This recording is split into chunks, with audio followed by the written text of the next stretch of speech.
दोस्तों, स्वागत है एक बार फिर से। आज दिन भर की तमाम बड़ी खबरों में पहली अपडेट में जानेंगे विपक्षी दलों की पटना में हुई महाबैठक। नीतीश कुमार, राहुल गांधी, ममता बनर्जी और शरद पवार सबने एक सुर में कहा कि अब साथ मिलकर लड़ेंगे चुनाव। तो उधर विपक्ष की अब शिमला में होगी दूसरी बैठक। राहुल गांधी बोले, थोड़े थोड़े मतभेद जरूर लेकिन हम सब साथ हैं। तो वहीं केसीआर की राह पर जा रहे अरविंद केजरीवाल ऐसे नहीं करेंगे शिमला समझौता। तो उधर विपक्षी दलों की बैठक में उद्धव ठाकरे का बड़ा ऐलान, बोले अभी नहीं तो कभी नहीं, बीजेपी जरूरत के हिसाब से बदलती है रंग। तो उधर भाजपा के वार पर कांग्रेस पार्टी ने किया पलटवार, कहा दूल्हा तैयार है, आप स्वागत की तैयारी करो। तो उधर विपक्षी महाजुटान के बीच केसीआर के बेटे की दिल्ली यात्रा, अमित शाह और राजनाथ सिंह से की मुलाकात। तो वहीं विपक्षी महाजुटान के बीच अमित शाह ने भी भरी हुंकार, बोले 2024 में तीसरी बार प्रधानमंत्री बनेंगे मोदी। और भी बड़ी खबरों को जानेंगे विस्तार से, लेकिन उससे पहले यदि आप भी मानते हैं कि देश की जनता बदलाव चाहती है तो इस वीडियो को लाइक कर, चैनल को लाल बटन दबाकर सब्सक्राइब करें और कमेंट बॉक्स में लिखें जय हिंद। दरअसल दोस्तों, आपको बता दें कि बिहार के पटना में शुक्रवार को विपक्षी दलों की महाबैठक हुई।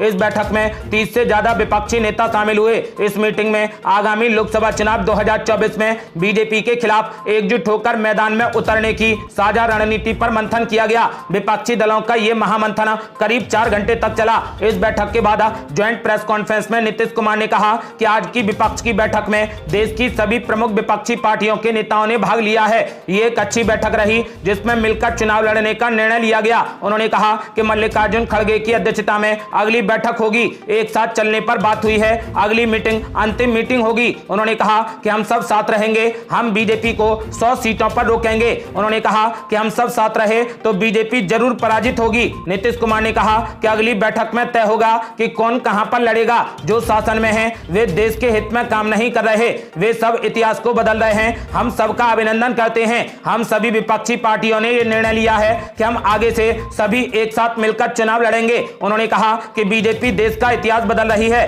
अगर ये देश में फिर से जीतकर आ गए तो देश का संविधान बदल देंगे।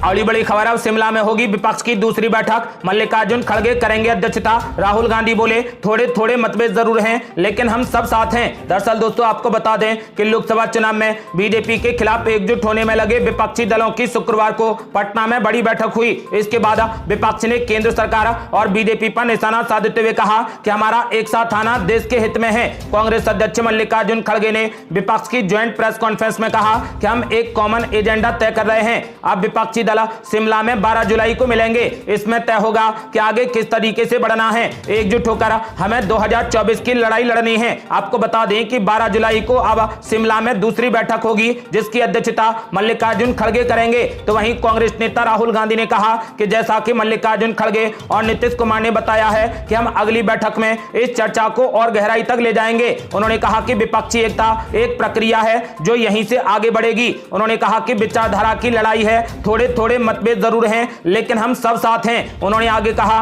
कि बीजेपी और आरएसएस हिंदुस्तान की नींव पर आक्रमण कर रही है। यह विचारधारा की लड़ाई है और हम साथ खड़े हैं। हमने निर्णय लिया है कि हम एक साथ काम करेंगे। राहुल गांधी ने कहा कि हम अपनी सामान्य विचारधारा की रक्षा करेंगे। यह विपक्षी एकता की प्रक्रिया है जो आगे बढ़ेगी।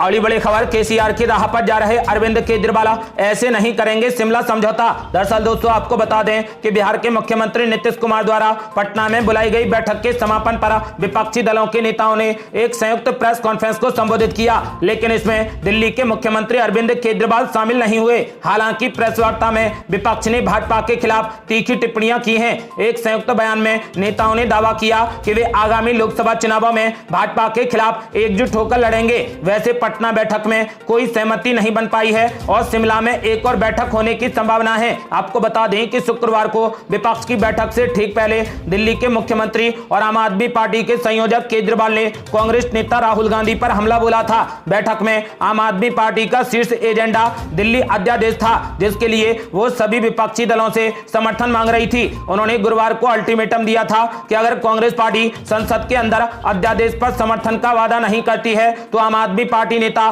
बैठक से बाहर चले जाएंगे। हालांकि बैठक तो हो गई, लेकिन आम आदमी पार्टी की तरफ से कोई ठोस वादा नहीं किया गया। आम आदमी पार्टी ने शुक्रवार को कहा कि जब तक कांग्रेस पार्टी सार्वजनिक रूप से केंद्र द्वारा पारित अध्यादेश की निंदा नहीं करती तो आम आदमी पार्टी के लिए किसी भी गठबंधन का हिस्सा बनना बेहद मुश्किल होगा। यह बयान विपक्षी दलों की बैठक के बाद आया है। दिल्ली के मुख्यमंत्री अरविंद केजरीवाल ने शुक्रवार को पटना में विपक्ष की बैठक में पार्टी के अन्य लोगों, पंजाब के मुख्यमंत्री भगवंत मान और राज्यसभा सांसद संजय सिंह और राघव चड्ढा के साथ भाग लिया। आपको बता दें कि ऐसे में आम आदमी पार्टी ने एक बयान में कहा कि कांग्रेस पार्टी की झिझक और टीम प्लेयर के रूप में कार्य करने से इनकार करने की स्थिति में आम आदमी पार्टी के लिए किसी भी गठबंधन का हिस्सा बनना बेहद मुश्किल हो जाएगा। उन्होंने कहा कि यदि कांग्रेस पार्टी सार्वजनिक रूप से बीजेपी की निंदा नहीं करती है तो हम विपक्ष के साथ गठबंधन नहीं कर पाएंगे।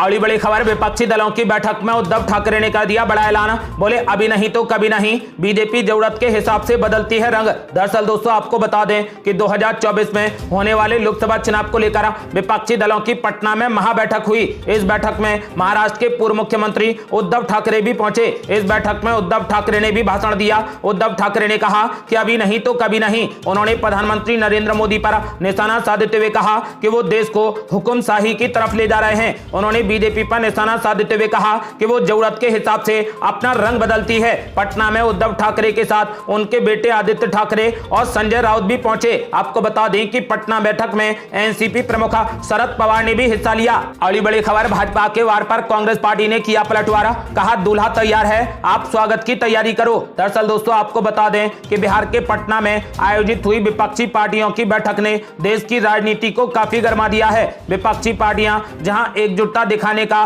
कोई भी मौका नहीं छोड़ रही, तो वहीं भाजपा विपक्षी एकता को खोखला दिखाने में कोई भी कसर नहीं छोड़ रही। दोनों तरफ से लगातार बयानबाजी की जा रही है। भाजपा ने जहां पर विपक्ष के प्रधानमंत्री पद के उम्मीदवार को लेकर निशाना साधा है, तो वहीं कांग्रेस पार्टी ने उस पर तगड़ा पलटवार किया है। विपक्ष की बैठक पर भाजपा नेता रविशंकर प्रसाद ने गठबंधन के चेहरे को लेकर तंज कसते हुए कहा कि नीतीश कुमार 2024 के लिए पटना में बारात सजा रहे हैं। बारात में दूल्हा भी होता है, पर इस बारात का दूल्हा कौन है? रविशंकर प्रसाद के हमले पर कांग्रेस पार्टी ने भी तगड़ा पलटवार किया है। कांग्रेस नेता प्रमोद तिवारी ने कहा कि रविशंकर प्रसाद आप दूल्हे की चिंता ना करें, हमारा दूल्हा तैयार है, आप बारात के स्वागत की तैयारी करें। तिवारी ने कहा कि विपक्ष की यह बैठक लोकतंत्र को बचाने के लिए हुई है। अगली बड़ी खबर, विपक्षी दलों की बैठक पर असदुद्दीन ओवैसी ने उठाए कई सवाल। बोले मैं नहीं चाहता कि नरेंद्र मोदी फिर से प्रधानमंत्री बने। दरअसल दोस्तों आपको बता दें कि लोकसभा चुनाव में बीजेपी के खिलाफ विपक्ष एकजुट होने की पूरी कोशिशों में लगा है। इसी बीच एआईएमआईएम के चीफ असदुद्दीन ओवैसी ने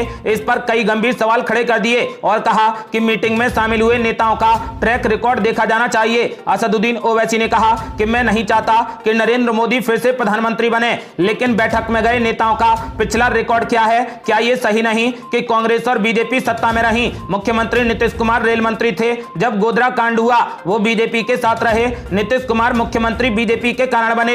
इसके बाद महागठबंधन बनाया गया, फिर बीजेपी में वापसी कर ली और अब एक बार फिर उन्होंने बीजेपी को छोड़ दिया। एआईएमआईएम के चीफ ओवैसी ने आगे कहा कि शिवसेना अब सेक्युलर पार्टी बन गई है। ये वही उद्धव ठाकरे हैं जिन्होंने मुख्यमंत्री रहते हुए विधानसभा में कहा था कि उन्हें बाबरी मस्जिद गिराने पर गर्व है। असदुद्दीन ओवैसी ने कहा कि मुख्यमंत्री अरविंद केजरीवाल वही हैं जिन्होंने बीजेपी का लोकसभा में धारा 370 का समर्थन किया था। उन्होंने कहा कि नीतीश कुमार ये वही हैं जो कि दंगे होने पर अपने ही जिले नहीं गए। असदुद्दीन ओवैसी ने इस मीटिंग पर कई गंभीर सवाल खड़े किए हैं। उन्होंने कहा कि इन नेताओं का ट्रैक रिकॉर्ड देखा जाना चाहिए। उन्होंने कहा कि मैं नहीं चाहता कि नरेंद्र मोदी फिर से प्रधानमंत्री बने।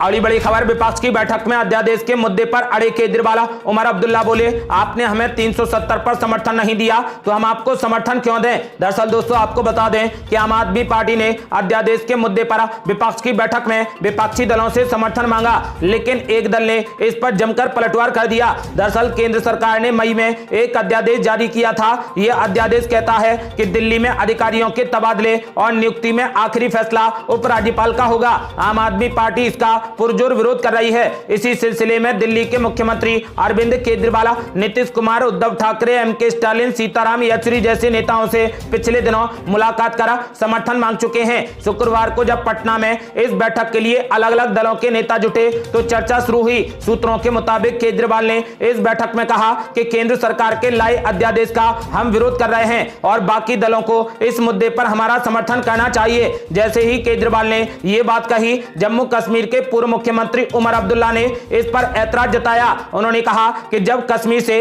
अनुच्छेद 370 हटाया गया तब तो आपकी पार्टी ने हमारा समर्थन नहीं किया, अब हम आपका समर्थन क्यों करें। अगली बड़ी खबर, विपक्षी दलों की बैठक में ममता बनर्जी ने कह डाली ऐसी बात, देखते रह गए राहुल गांधी, मल्लिकार्जुन खड़गे और नीतीश कुमार। दरअसल दोस्तों आपको बता दें कि बंगाल की मुख्यमंत्री ममता बनर्जी ने पटना में विपक्षी दलों की बैठक के दौरान उनके राज्य में कांग्रेस के रवैये पर गहरी नाराजगी जताई। सूत्रों के अनुसार ममता बनर्जी ने बैठक में कहा कि कांग्रेस पार्टी की ओर से बंगाल में जारी धरना प्रदर्शन पूरे तरीके से गलत है। बंगाल की मुख्यमंत्री ने इस पर कांग्रेस पार्टी के वरिष्ठ नेताओं की मौजूदगी में ही आपत्ति जताई है। उन्होंने कहा कि बंगाल में कांग्रेस पार्टी का रवैया बिल्कुल भी ठीक नहीं है। उन्होंने कहा कि हमें आपस में लड़ने से बचना चाहिए, यदि हम आपस में लड़ेंगे तो बीजेपी को फायदा होगा। ममता बनर्जी ने कहा कि हमें आपसी मतभेदों को भुलाकर भाजपा को हराने की रणनीति बनानी चाहिए, इसमें सभी दलों की बात सुनी जानी चाहिए। सूत्रों के हवाले से कहा जा रहा है कि पश्चिम बंगाल की मुख्यमंत्री ममता बनर्जी ने पटना में विपक्षी दलों की बैठक में राहुल गांधी, मल्लिकार्जुन खड़गे और सभी विपक्ष के नेताओं की इस मौजूदगी में कहा कि हमें मिलकर रहना चाहिए, तभी हम भाजपा को हरा पाएंगे। उन्होंने कहा कि कांग्रेस पार्टी को बंगाल में सबसे पहले अपने रवैये में बदलाव करना होगा। अगली बड़ी खबर, ममता बनर्जी ने भी बीजेपी पर बोला जबरदस्त हमला, बोली ये लोग फिर से जीत गए तो देश में फिर चुनाव नहीं होगा। दरअसल दोस्तों आपको बता दें कि प्रेस कॉन्फ्रेंस को संबोधित करते हुए ममता बनर्जी ने कहा कि हम लोग एक हैं, हम एक साथ चुनाव लड़ेंगे, हम लोग भी भारत के नागरिक हैं, हम भी देश प्रेमी हैं और हम भी भारत माता कहते हैं। मणिपुर जलने से हमें भी दिक्कत होती है, हमें विपक्ष मत कहिए। उन्होंने कहा कि पटना से जो भी शुरू होता है वो जन आंदोलन बनता है। दिल्ली में कई बैठकें की लेकिन कोई ठोस नतीजे नहीं निकले। उन्होंने कहा इसलिए इस बार हमने पटना से बैठक की है। ममता बनर्जी ने कहा कि बीजेपी की तानाशाही सरकार चल रही है, अत्याचार चल रहा है, निर्वाचित सरकार के सामने राजभवन को अल्टरनेटिव गवर्नमेंट बना दिया है, कोई बोलता है तो उसके खिलाफ ईडी और सीबीआई लगा दी जाती है। उन्होंने कहा कि छुपे रुस्तम की तरह वकीलों को कोर्ट में भेजकर सीबीआई और ईडी से केस करवाए जाते हैं। ममता बनर्जी ने कहा कि बीजेपी यदि इस चुनाव में फिर से जीत गई तो फिर देश में चुनाव नहीं होंगे, ऐसा लोगों का कहना है। अगली बड़ी खबर, यदि पटना बैठक का प्लान फेल हुआ तो कांग्रेस पार्टी के लिए प्लान बी भी तैयार, कई अन्य दल बना रहे नए गठबंधन की भूमिका। दरअसल दोस्तों आपको बता दें कि प्रमुख विपक्षी दलों के एकजुट होने पर कांग्रेस पार्टी ने पटना में शिरकत तो की है, लेकिन बावजूद इसके कांग्रेस पार्टी के लिए एक बड़ा प्लान बी भी तैयार है। हालांकि ये प्लान बी कांग्रेस पार्टी के लिए कुछ अलग अलग राजनीतिक दलों ने तैयार किया है। जानकारों का मानना है कि पटना की बैठक के बाद अगर सब कुछ एक राह पर आगे बढ़ता हुआ दिखे या ना दिखे, लेकिन कांग्रेस पार्टी के प्लान बी को आगे बढ़ाकर नई राहें तैयार करके रखी जाएंगी। सियासी जानकारों का मानना है कि विपक्षी दलों की एकता लोकसभा चुनावों से पहले होने वाले विधानसभा के चुनावों में अगर बेपटरी होती है तो कांग्रेस पार्टी के प्लान बी को एक्टिव होने में जरा भी देरी नहीं लगेगी। अगली बड़ी खबर, विपक्षी महाजुटान के बीच केसीआर के बेटे की दिल्ली यात्रा, अमित शाह और राजनाथ सिंह से करेंगे मुलाकात, टाइमिंग पर उठे सवाल। दरअसल दोस्तों आपको बता दें कि दिल्ली से करीब 1000 किलोमीटर दूर बिहार की राजधानी पटना में विपक्षी दलों का महाजुटान हुआ। वहीं भारत राष्ट्र समिति के कार्यकारी अध्यक्ष केटी रामाराव शुक्रवार को गृह मंत्री अमित शाह और रक्षा मंत्री राजनाथ सिंह सहित विभिन्न केंद्रीय मंत्रियों से मिलने के लिए दिल्ली रवाना हुए। यहाँ वो 2 दिनों तक रहेंगे। आपको बता दें कि अमित शाह से पहली बार उनकी मुलाकात होने वाली है। इस सियासी घटनाक्रम से परिचित बीआरएस नेता ने कहा कि केटीआर की दिल्ली यात्रा सिर्फ और सिर्फ तेलंगाना से जुड़े प्रोजेक्ट में हो रही देरी को लेकर है, इसका राजनीतिक निहितार्थ नहीं है। आपको बता दें कि हालांकि यात्रा के समय ने सियासी माहौल को गरमा दिया है। ऐसा इसलिए है क्योंकि आज ही भारतीय जनता पार्टी के खिलाफ लड़ने की रणनीति बनाने के लिए विभिन्न विपक्षी दल पटना में एकजुट हुए हैं। आपको बता दें कि केसीआर को पटना में विपक्षी नेताओं की बैठक के लिए आमंत्रित नहीं किया गया था। जेडीयू प्रवक्ता केसी त्यागी ने कहा कि 2024 के लोकसभा चुनाव में भगवा पार्टी के खिलाफ उनकी लड़ाई को लेकर बीआरएस अध्यक्ष की तरफ से कोई भी स्पष्ट संकेत नहीं मिले हैं, इसीलिए उन्हें इस बैठक में आमंत्रित नहीं किया गया है।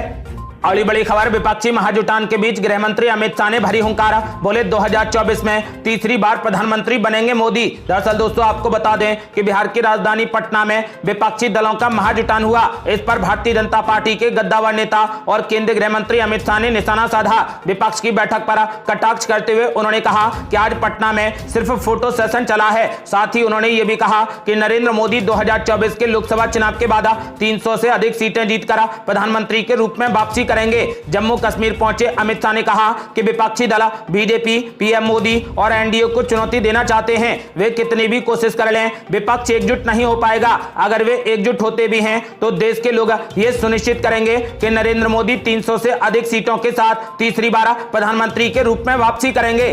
अगली बड़ी खबर, पूर्व मुख्यमंत्री बाबूलाल मरांडी ने विपक्ष की बैठक पर बोला जबरदस्त हमला, बोले विपक्षी हाथ मिला लें तब भी एकता संभव नहीं। 2024 के चुनाव में बीजेपी 300 से ज्यादा सीटें जीतेगी। दरअसल दोस्तों आपको बता दें कि 2024 के लोकसभा चुनाव को लेकर विपक्षी दलों की बिहार की राजधानी पटना में बड़ी बैठक हुई। आगामी लोकसभा चुनाव में बीजेपी को केंद्र की सत्ता से कैसे हटाया जाए, इसको लेकर विपक्षी दलों के नेताओं ने महामंथन किया। वहीं इस बैठक के बाद झारखंड के पूर्व मुख्यमंत्री बाबूलाल मरांडी विपक्षियों को लेकर एक बड़ा बयान दिया है। बाबूलाल मरांडी ने कहा कि सारे विपक्ष के नेता एक मंच पर साथ में आ रहे हैं और संदेश देना चाहते हैं कि हम एनडीए और मोदी जी को चैलेंज करेंगे। उन्होंने कहा कि मैं सभी को कहना चाहता हूं कि कितना भी हाथ मिला लो, आपकी एकता संभव नहीं है और अगर हो भी गई तो जनता 2024 के चुनाव में 300 से ज्यादा सीटें जिताकर मोदी जी को एक बार फिर से प्रधानमंत्री बनाने जा रही है।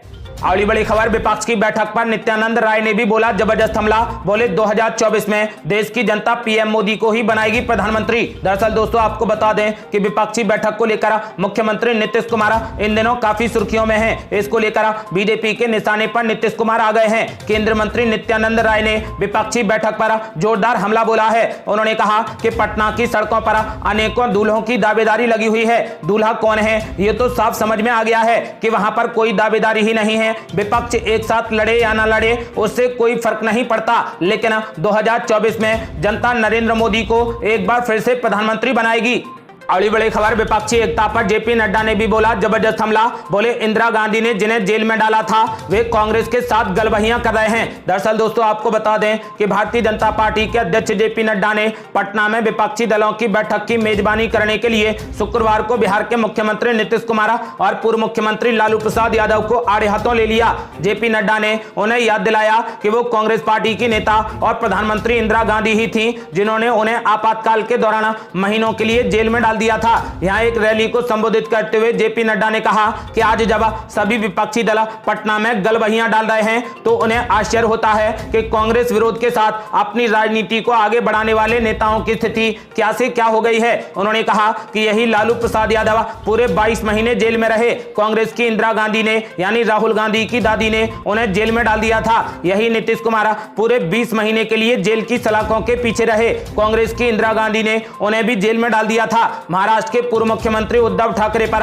निशाना साधते हुए जेपी नड्डा ने कहा कि हिंदुओं की बात करने वाले उनके पिता बाला साहेब ठाकरे कहा करते थे कि वो शिवसेना को कभी कांग्रेस नहीं बनने देंगे और जिस दिन कांग्रेस से हाथ मिलाना पड़ा तो वो अपनी दुकान बंद कर देंगे। जेपी नड्डा ने कहा कि आज बाला साहेब ठाकरे सोचते होंगे कि किसी और ने नहीं बल्कि उनके बेटे ने ही उनकी दुकान बंद कर दी है। अगली बड़ी खबर, विपक्ष की बैठक पर स्मृति ईरानी ने भी बोला जबरदस्त हमला, बोली कांग्रेस पार्टी ने यह स्वीकार कर लिया है कि वो पीएम मोदी को अकेले नहीं हरा सकती। दरअसल दोस्तों आपको बता दें कि केंद्रीय मंत्री स्मृति ईरानी ने पत्रकारों से कहा कि यह बेहद हास्यास्पद है कि कांग्रेस पार्टी की छत्र छाया में कुछ ऐसे नेता एकत्रित हुए हैं जिन्होंने आपातकाल के दौरान लोकतंत्र की हत्या का नजारा देखा था। यह हास्यास्पद है कि वो लोग एकजुट हुए हैं जो राष्ट्र को यह संकेत देना चाहते हैं कि उनकी स्वयं की क्षमता पीएम मोदी के आगे विफल है। केंद्रीय मंत्री ने कहा कि मैं विशेष तौर पर कांग्रेस पार्टी का आभार व्यक्त करना चाहती हूं कि उन्होंने सार्वजनिक रूप से यह घोषित कर दिया है कि कांग्रेस प्रधानमंत्री मोदी को अकेले हराने में नाकाम है और उन्हें अब सहारे की जरूरत है। ये थी अब तक की बेहद बड़ी खबरें। ऐसी ही रोजाना की ताजा खबरों को जानने के लिए हमारे चैनल को लाल बटन दबाकर सब्सक्राइब करें और घंटी बटन भी दबा दें। जल्दी मिलते हैं बड़ी अपडेट के साथ, तब तक के लिए जय हिंद जय भारत।